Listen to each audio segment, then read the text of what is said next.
I'm Sarah, an 18-year-old college student from Florida. My parents divorced when I was 12, and I've been living with my mom ever since. Last year, my dad passed away from cancer. It was devastating for me because we were really close. He left me a significant amount of money in his will, which would only be accessible to me once I turned 18. Well, this year I turned 18, and the craziest thing happened to me. Honestly, sometimes to this day, I marvel at how crazy everything was. One day, my stepdad, Tom, called me into his room. Tom is in his mid-40s and has been married to my mom for 5 years. We've never really gotten along, but I've tried my best to be civil with him. I can't really say the same for him, though, because he's always found ways to antagonize and patronize me. I try to keep my distance, but it's hard considering he's a parental figure and we live in the same house together. Hey Sarah, I need to talk to you about something important. What is it? Well, I know that your dad left you some inheritance money. Yes? Well, I think that you need to give that money to Mike. He needs it for his academic career. He needs to go to university just like you, so you need to give it to him. I couldn't believe what I was hearing. How could this man so blatantly ask me for my money? I told him, I don't think that would be possible, Tom. It's the money that was left by my father for me. What if I need the money? Don't be ridiculous. You don't need the money, and even if you do, you don't need it as much as Mike does. Well, the answer is no. Sarah, don't make me angry. Well, there's no reason for you to be angry. You asked me a question and I gave you an answer. Me saying no isn't meant to disrespect you. It's just a boundary I'm enforcing, and if you're getting upset at me saying no, then you need to check your privilege. How dare you speak to me this way? I'll have you know that you're staying at my house, sweetie, so you do as I say. Yeah, I don't think so. Ciao.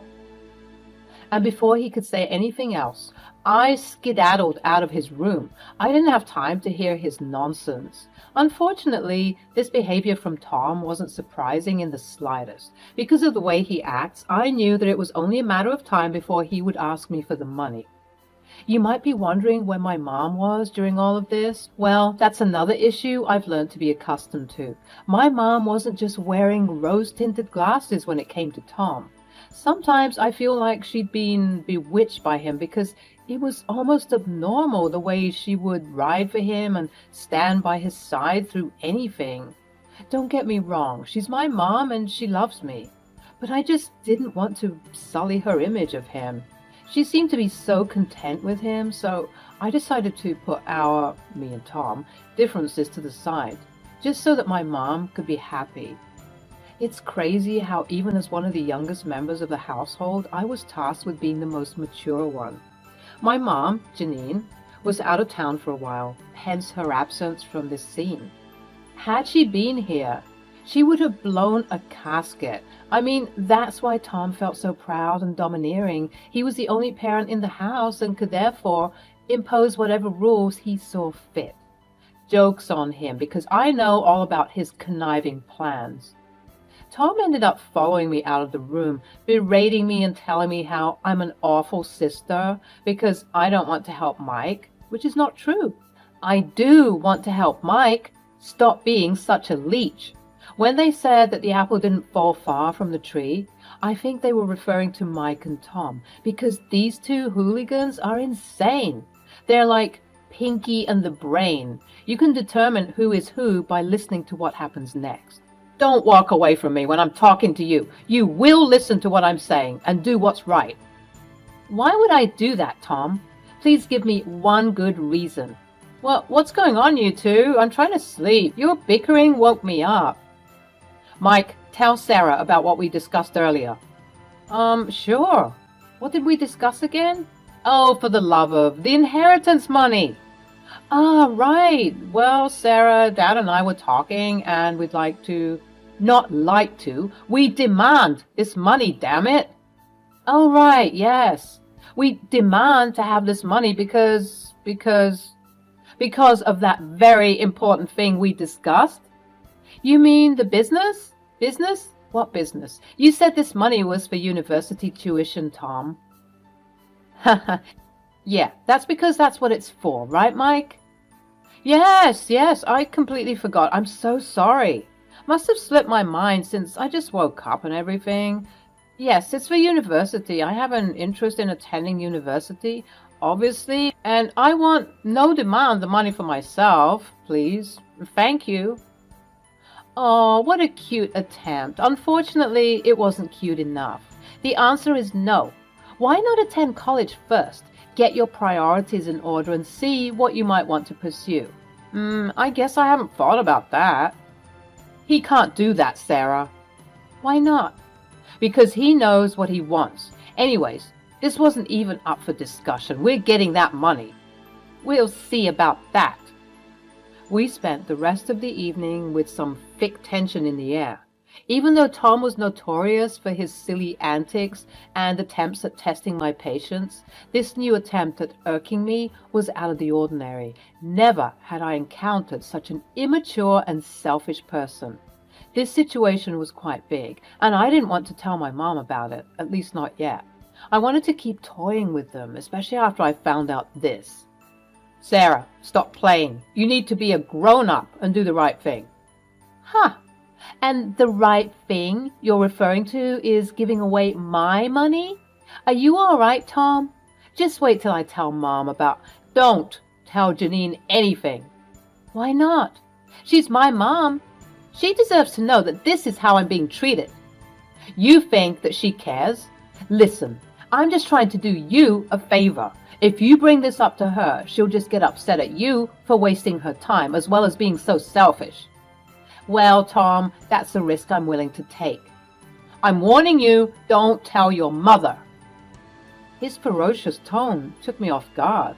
I'd never seen him get so riled up about something, especially something of this nature. Something was up, and it was up to me to investigate what was going on, especially the aforementioned business idea that Mike managed to slip out. They think I'm stupid and that I didn't catch on to their silly mistake, as well as Tom feeling so strongly about me talking to my mom about this situation. I talked to my mom as soon as possible. Hello? Hey, baby, how are you doing? I'm not very well, Mom. This house is weird. Something is up with Tom and Mike. Especially Tom. He's being weirder than usual. Oh, Sarah, don't be paranoid. I know you don't really like him, but he's not weird. Mom, he asked me for the inheritance money. What? Really? Actually, he demanded to get the money, both he and Mike. That's not true. He wouldn't do that. I know you love him, Mom, for whatever reason, but this is true. I want to believe you, but it's all just so surreal. Why would he do that? He said it's for Mike's education, but I think something fishy's going on. He was even quite aggressive when I told him that I would tell you what he said to me. I don't know, baby. I just feel like I need more proof. Don't worry. I'll get all the proof. Just wait and see. Even though my mom wasn't ready to completely and wholeheartedly believe me, I told you that man put a spell on her. I was still determined to get to the bottom of this particularly strange behavior. In the dead of night, I logged into the family computer and I found something shocking. Fortunately, for me at least, it appeared as though Tom had forgotten to log himself out of his emails. Big mistake, as I saw something that was very concerning. Tom appeared to have been sending emails to a certain lady named Denise. And let's just say that these emails weren't family friendly. From the looks of it, it looked like he was having an affair. I documented what I was finding, and as if my jaw wasn't already on the floor, the next piece of information I found certainly completely unhinged it. The emails detailed Tom talking to his mistress about divorcing my mother and scurrying off with her. He said he and Mike would get a large amount of money soon, and that would be used to upstart some business. But if I'm being honest, from what I read that day, it appeared to be some sort of shady business. Of course, Tom isn't stupid. He wouldn't expose potentially illegal information in his email chain like that, but he is stupid enough to have an affair and forget to log out. I knew that I had to gather as much information as possible, and I knew that with enough effort and determination, I could probably squeeze something out of Mike. The next day, I approached Mike, but not before hitting the record button on my phone. "Hey, Mike." "Hello, Sarah. You seem to be chipper today." "Why not be chipper? It's a beautiful day after all. I have some questions I wanted to ask you. See, I've been thinking a lot about what you said and Tom said, and I'm considering giving you the money." "Really? That's great. Dad will be so happy to hear this. Let me tell him." "Not so fast. Before I give you this money, because it is for you, right? For your college tuition." Oh, yeah, right. Yeah, my college tuition, yeah. Right. Anyways, I need to be sure that you're very serious about receiving this money." Yes, I am very serious. And Dad is serious. And Denise is serious." "Denise? Who is Denise?" "Oh, she's the student advisor for the college we're planning on sending Mike to." Both Mike and I were scared senseless. We didn't know that he had come into the room. "I don't appreciate you interrogating my son." "I was doing nothing of the sort. I was simply asking him how my money was going to be used." "Well, once you give someone money, it's no longer your money, so it's not your business." "Is there any way to speak to the person who is considering giving you money?" "You're not considering anything. You're giving me that money. If you don't give me that money, then I'm just going to have to kick you out." I was stunned. It seemed as though Mike was stunned too. "Dad, this wasn't part of the—" "Shut up, airhead. I'm the parent and therefore I get to make the rules. If you don't give me that inheritance money, then you can just get out." I opted not to say anything because little did Tom know I was still recording this conversation. I had caught him red-handed. I walked out of the room, sending Tom the evilest of evil eyes, and proceeded to lock myself in my room. I began compiling everything that I could against him. I felt like those detectives in those TV shows, collating all the data and putting it up on their conspiracy walls. I took the voice recording as well as the screenshots I took of the conversations between Tom and Denise, and braced myself for the storm that was about to let loose. After I was done with everything, I called my mom. "Hello, Mom." "Hey, love. How are you?" "Mom, are you sitting down?" "Why? What's wrong?" "I'm afraid that there's some harrowing news I need to share with you, and you're not gonna like it." I started spilling the beans. I told my mom everything that I found, and all the while she was denying it until I made her listen to the audio recording I took earlier, and at this point, her resolve began to crumble. "Why would he say those things to you? Why would he do that to me? Why would he be so cruel?" "Because he's an evil man, Mom. I'm sorry to break it to you, but you married a monster." "This is just awful, and I left you all alone with those two sickos?" "Absolutely not. I'm coming home right now. You stay where you are. Have you locked your door?" "Yes, ma'am." "I'm going to ruin that man and make sure he never shows his face to the public again. When I'm done with him, he's going to wish he never married me." "That's the spirit, Mom. Now hurry up and get home. We need to devise a plan." My mom arrived several hours later and immediately came to my room. We hugged and cried for what seemed like hours. I could tell that this news wasn't easy to hear, but I'm glad that she was in her angry stage of this revelation, as it prompted her to act, and act she did. We talked for hours, and at the end of the deliberation, we knew what we would do. Several days had gone by, and Tom didn't know why my mom came home so early from her work trip, as well as why she was giving him the cold shoulder. He appeared to be very happy, almost unreasonably so, to show my mom that he was sweet and innocent, but unfortunately for him, she now saw through his very well-orchestrated facade, and she was ready to kick him to the curb. My mom opted to hire a PI. After I showed her the shady messages about his alleged business, She too felt a strong sense that the money was not going to be used for anything legal. This especially infuriated her, as she simply couldn't fathom how a parental figure could be so cruel and conniving. That's when she wanted to take things into bigger hands. She knew that she and I alone could not handle what was about to ensue. And oh boy, did we found out a lot of incriminating evidence. The private investigator got back to my mom, and my mom relayed the information to me. So, wow, I'm even at a loss for words. Come on, don't leave me in suspense any longer. What did the PI guy find? Well, it turns out that he's planning on running a money laundering business out of the laundromat he wants to buy and establish as his business. It's the oldest trick in the book. Wow. That's not all.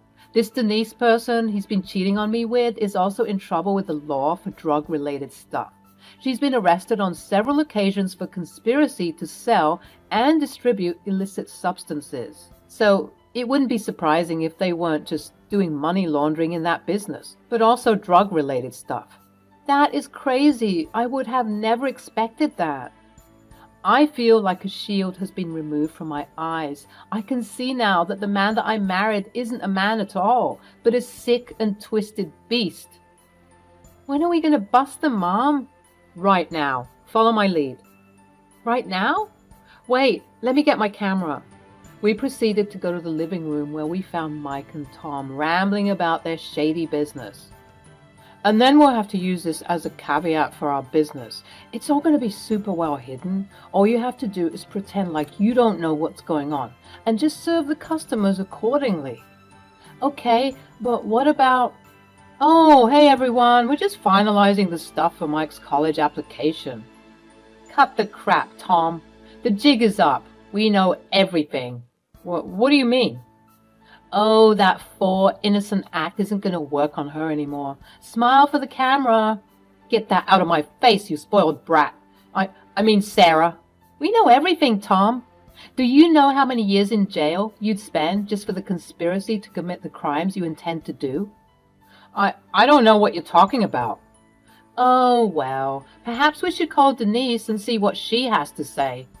Huh, you two think you know anything? Denise is just a friend. Well, the myriads of explicit photos say otherwise. Who even uses emails anymore to cheat?